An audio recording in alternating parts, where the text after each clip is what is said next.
Pernahkah kalian merasa seolah-olah ada mata yang mengawasi dari kegelapan sudut kamar, tepat saat kalian baru saja menemukan sesuatu yang seharusnya tetap terkubur?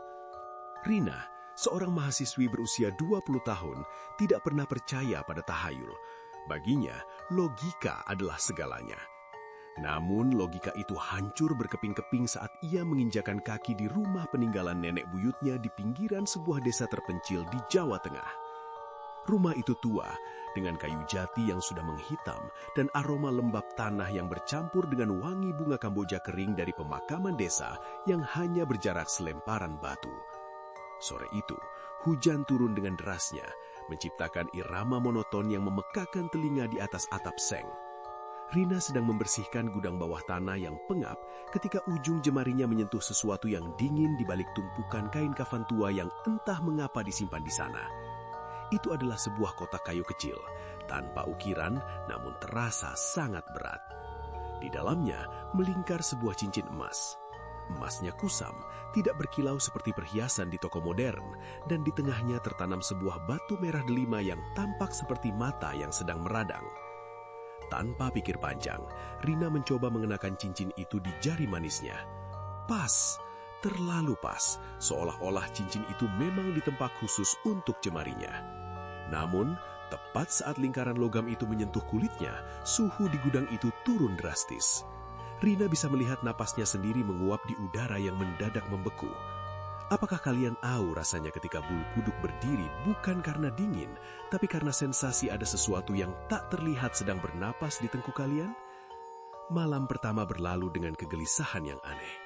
Rina terbangun pada pukul 3 pagi, jam yang konon merupakan puncak aktivitas gaib. Ia mencium bau kemenyan yang sangat tajam, seolah-olah seseorang baru saja membakarnya tepat di bawah hidungnya. Saat ia mencoba melepas cincin itu, ia menyadari sesuatu yang mengerikan. Cincin itu tidak bisa lepas. Kulit di sekitar jari manisnya membengkak, berubah warna menjadi ungu kehitaman seolah-olah aliran darahnya tersumbat oleh sesuatu yang bukan sekedar logam. Suara gesekan halus terdengar dari luar pintu kamar. Srek, srek, srek, seperti suara kain yang diseret di atas lantai kayu. Rina mematung. Siapa yang ada di sana? Neneknya sudah lama meninggal, dan ia tinggal sendirian di rumah besar itu. Ia memberanikan diri mengintip dari celah bawah pintu. Di sana ia melihat sepasang kaki pucat dengan kuku-kuku yang panjang dan pecah, berdiri diam. Dan yang membuat jantungnya hampir berhenti adalah fakta bahwa salah satu jari kaki sosok itu hilang, meninggalkan luka menganga yang masih basah. Keesokan harinya, Rina mencoba mencari tahu asal-usul cincin tersebut dari sesepuh desa, Mbah Darmo. Dengan tangan yang gemetar, ia menunjukkan jarinya yang kini mulai membusuk. Wajah Mbah Darmo memucat seketika. Ia bercerita bahwa cincin itu adalah cincin suwuk, sebuah perhiasan yang digunakan untuk mengikat nyawa seorang dukun wanita yang mati penasaran puluhan tahun silam. Cincin itu tidak hilang, ia sengaja dikubur bersama pemiliknya agar kutukannya tidak menyebar.